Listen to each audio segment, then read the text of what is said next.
Hi, it's Monday. Welcome to a little bit of an experiment. I have been uploading my videos on YouTube for a few months now, and I've had a hard time finding my authenticity. I started doing a lot of tarot readings and spiritual readings on TikTok.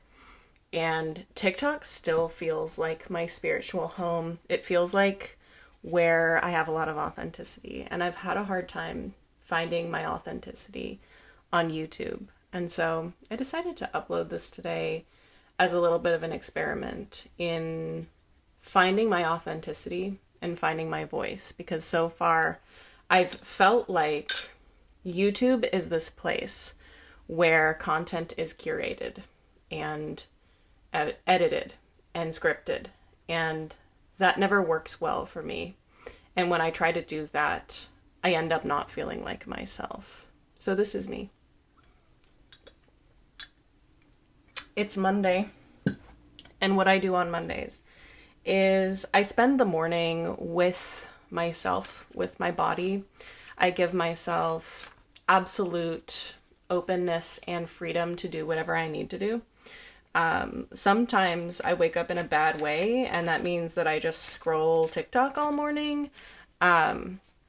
Sometimes I go for a walk. Sometimes I dance or do exercises, and sometimes I sit with my tarot cards and interview them about what's going on with the collective. Sometimes I'm preparing for readings during the day, but a lot of my growth recently has been about changing my processes and figuring out what feels most right to my body.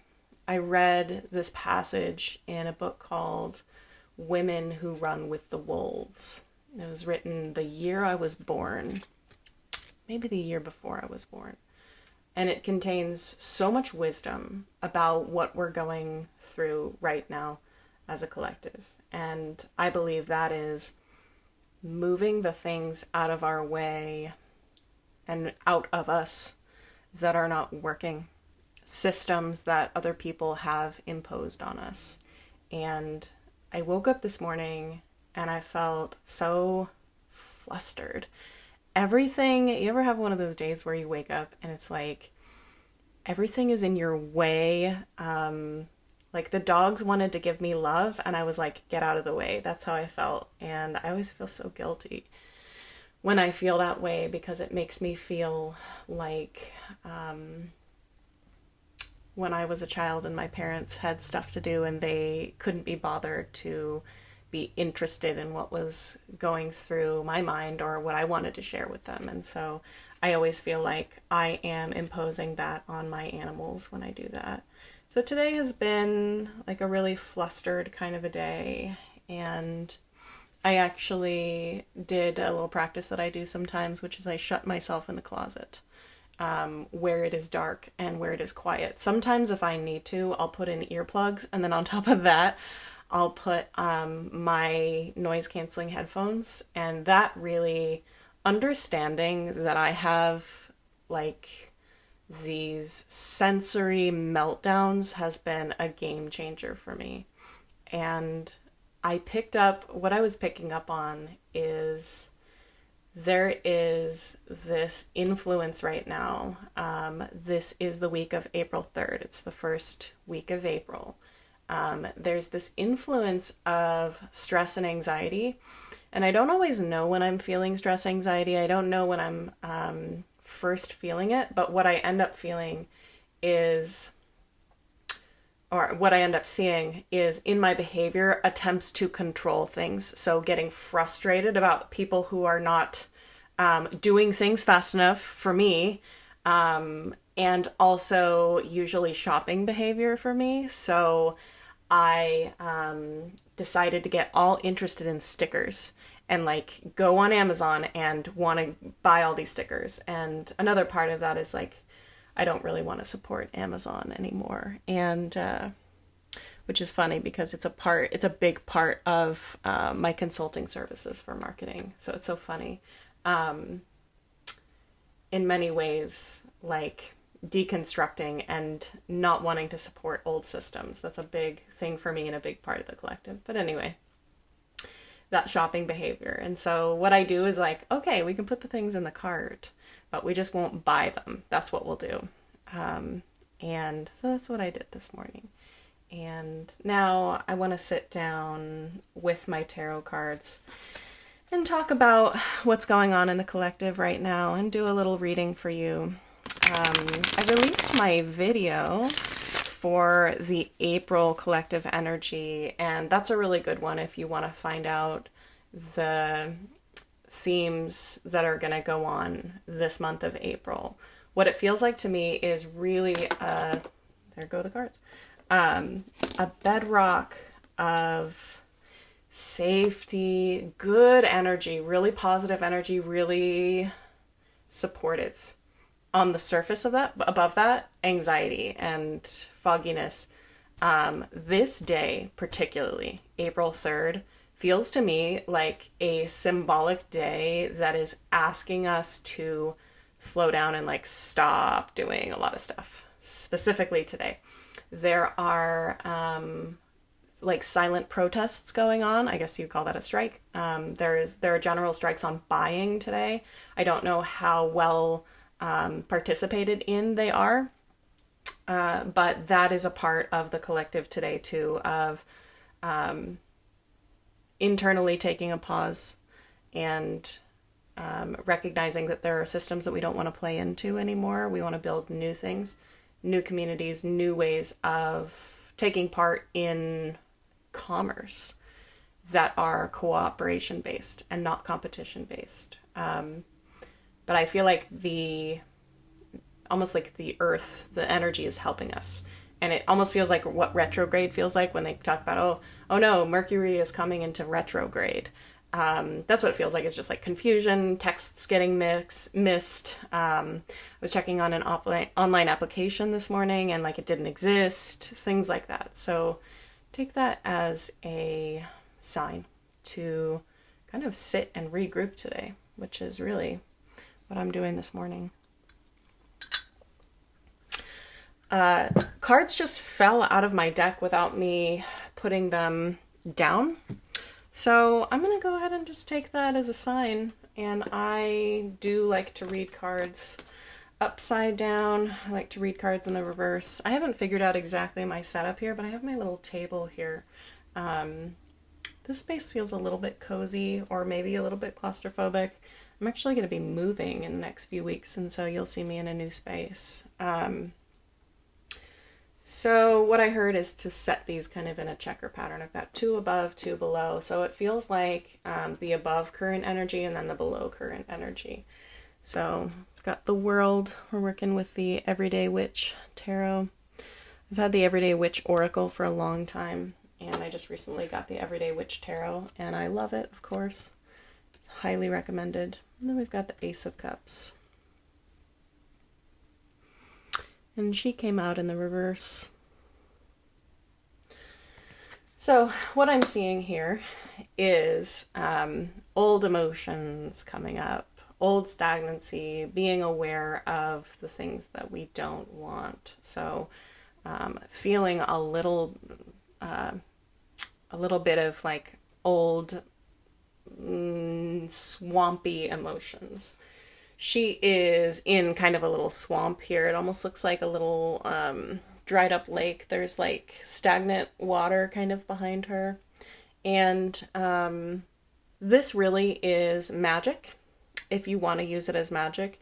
It's magic if you want to use it as a foundation for growing something. There's a little cat at the bottom looking into these new plants that are growing. And something that I recognized this morning that I really felt was this momentary anxiety that's coming in right now that's making me go shopping is also helping you and us to reaffirm some goals that you know you're going to get to them, but you've just been like kind of sitting on them.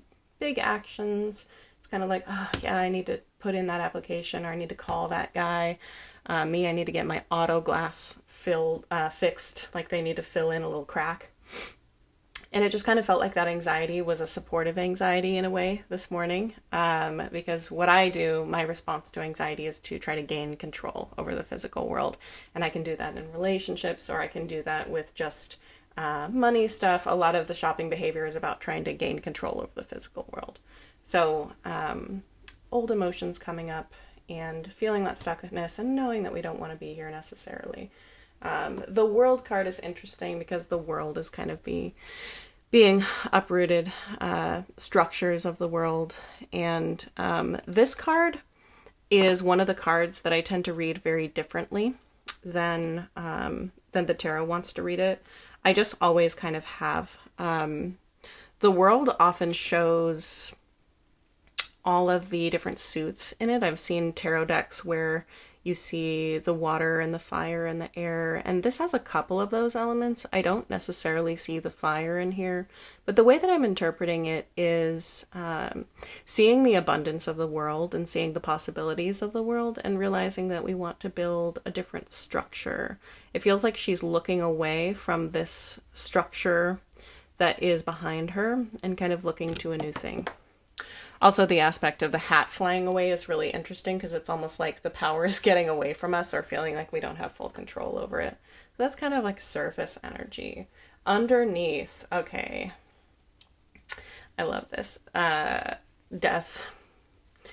Death and rebirth. This is absolutely the death of a cycle. It is the death of all of the crappy structures that were built really for good reasons, but are not serving us anymore. You can see in this, there's like a rope, and it is just so close to breaking. And God, so many of us feel like that in our life right now, especially financially, like just hanging on by a thread. The funny thing is that the thread that we are so focused on has nothing to do with our actual, like, okayness. It reminds me of a quote from Pima Chodron that says something to the effect of, we must be torn apart over and over again, or we must be annihilated over and over again in order to see what in us is indestructible. And so there are things that are going to be annihilated from our lives, removed from our lives, and we will see that through that we are indestructible. The systems in our society are going to look very different. I said, I believe, in March that most of the unrooting process has already happened, and what you have is just like this unrooted system that's just floating on nothing, and you just need a good rainstorm to like slough all that off. And it's the same imagery here with the little thread. Just any little disruption to let those structures fall apart as they need to. This is big energy. This is the energy of many years. And we are in the beginning of it. And December, January, and February were so slow and sluggish, and they were really asking you to get more rooted and centered in yourself so that you could go through this process. And now that the energy is going, it's like, I hope you developed something to hold on to during that time, because the mudslide is coming below you. But it will only take away the things that it's supposed to take away. Ace of Wands. New ideas, new inspirations, new passions. This is really all year. When I'm in readings with people, it seems like this is going to be coming through until the fall. So this is really exciting energy. And now and then I pick up a really sexual and sensual kind of energy. It feels like the dance between the divine feminine, the divine masculine. God, so much in heterosexual relationships is being uprooted right now, and it has, what do I want to say? It is the immaturity of the divine masculine that's been allowed to exist. Women more and more allowing to have power and to have influence on a society. And we're coming to this point where women are starting to hold the divine masculine to its need for maturity, to its maturation process. The divine feminine has already done that maturation process, and the aspect of the divine feminine right now is the softening, because up until now, women have existed in our society saying, I can be just like a man. I can be tough. I can be a warrior. I can be strong and logical, and I can be like a man. And now what the divine feminine is learning is I can be strong like a woman. I can be discerning. I can be intuitive. I can be nurturing. But I don't have to be nurturing to the point of having no boundaries like I used to. And I don't have to forego my power in order to be a fully actualized woman. I can be powerful in the feminine. And that's kind of what the feminine is learning right now. The energy of right now is really so fiery. There's emotions continue to be like coughed up, and they're just old. And I keep saying this to you, and I'm going to say it again. The more that you can just let that stuff out, just, that's old grief that I'm tired of holding on to. Also, grief is like an altar to love. And where do you need to honor the love of yourself? Some of you take on more than you should. Take on more responsibility than you should. And you don't blame people enough. And I know we don't talk about blaming very much in spirituality. But the truth is, there are aspects that you don't hold people accountable or responsible for. And there is nothing unspiritual about holding people accountable. You don't have to be a victim to what people did to you or see it as they were all wrong and I was all right. But there's like not a full accountability of really owning that pain that other people did to you. And it's innocent pain too. It's something that you had no part in creating. It was not your fault. And other people need to own that and be held to that. Don't be afraid to make waves in your family by saying, yeah, this wasn't okay with me, and I would like you to acknowledge that so that we can have a stronger relationship. I usually use many different decks. I want to ask, what is the best spiritual principle or quality to utilize during April to foster the highest good? I'm hearing 2. Okay. 4 of Cups. Really wish you could see the table in front of me. I'm not an expert videographer yet. 6 of Pentacles. Isn't that a beautiful card?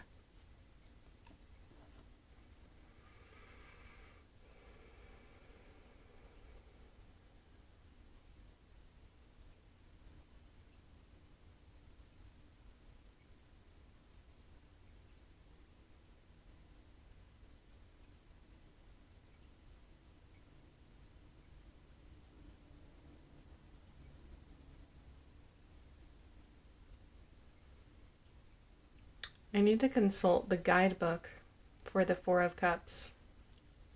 I'm pretty clear on the message of the 6 of Pentacles here. I wonder if other tarot readers read the guidebooks live. I'm not afraid to tell people I am a student, really, of life, and I'm never afraid to get more information on something. Pretend like I know it all. 4 of Cups. I'm sure something better will come along if I wait long enough. The young sage in the 4 of Cups isn't happy with his work. Of course, that's not unusual. To be told, he's never really satisfied. His hard-working apprentice tries offering him a different option, but our sage knows it isn't quite right. After all, it isn't perfect, and therefore it isn't good enough. He'll keep rejecting things. Surely just the right one will come along sooner or later. If not, our sage would rather have nothing at all. Are you feeling bored and dissatisfied with your life, your job, or your relationships, but you can't quite figure out why or what it is you do want? Maybe it's not them, it's you. There's nothing wrong with wanting something better or not settling when a situation isn't working for you. But you don't want saying no to become a habit. The Four of Cups is a reminder to make sure that you aren't turning away good options just because you think that something will eventually appear by magic. Are your expectations realistic? Is it possible that what you've been waiting for has already been here all along, but you just weren't seeing it with clear eyes? Perhaps it is time to take another look around and see what you've been missing. This is really a message of healthy discernment. There's a lot of tools in this photo, and there's a quality of not seeing all that you have in front of you to utilize. This has a direct influence on financial money stuff, not seeing all of the options that you have because of an emotional influence. And it really feels like stuck in the old way of thinking, stuck in the old structures. But really, the feeling that you don't have enough right now is rooted in an emotional upset. It reminds me of a toddler that, like, you didn't cut their sandwich correctly and is like, no, I want another one, a whole new, brand new one. That emotional upset needs to pass before you can see things clearly. That's kind of what I'm talking about today, is like, we might be feeling a little bit of emotional turmoil and not seeing all of our options because we're so upset. That emotional upset could just have to do with the overall influence of the energy. So what I feel is, the world just feels upset today, and I am being affected by that. That could it could have nothing to do with you. Or it could be something from your past. So healthy discernment once the emotion has passed. And the answer to that is, if you're feeling that, don't do anything. That would be the wisest option for you. Six of Pentacles. This really has a message of abundance. And if you use this energy correctly, you will find abundance and success. The message of this card is keep going on the path and be smart about your choices, and you will find financial success. The current path is bringing you towards your highest timeline. Also, the 6 has a lot of balancing about it. The same with the 4. This card isn't actually showing it, but there are some 6 of Pentacles where you have 3 on one side and 3 on another side. So I want you to focus on being giving right now. Don't force yourself to give. If you don't, if you're feeling weird about it, it's not feeling right, but connecting with givingness in community, giving of yourself, giving of your time. You don't have to give money. You could give time, you could give expertise. The heart-centered flow of that will be really helpful for you during April. I wouldn't be surprised if the beginning of April is just going to feel a little bit financially anxious. Don't work too much on the details of that. Work more with the flow of it. Listen to who wants to come to you, the projects that want to come to you, the clients that want to come to you. Listen to the projects that you have to work on at your job, and try to flow with it as much as you can. There's also a big part of you that's just going to revolt to the structures in which you are made to live right now that's not working for you, and that is also very natural. I want you to listen to that and just listen to your inner experience of everything. Getting really clear on what your body wants to say. All of these emotions that are coming to you are just messengers. You don't have to figure out necessarily what they're about all the time. Just go, anxiety. That's interesting. Oh yes, grief. All it is messengers. It doesn't have to have meaning making necessarily. So that's kind of my reading for this Monday morning, and I hope that you are in a space where you can take some rest time if you're in anxiety. If you are not feeling anxiety, because that could just be me today, I wish you a really happy and joyous day. I hope the sun is out. I hope that you're finding just a little bit of enjoyment. Maybe the cafeteria is making the favorite thing that you like today, or maybe you go to a restaurant that has the really good ice. So that's what I hope for you today, and I hope that this felt more authentic. It felt a lot more authentic to me, and I think it was a great experiment.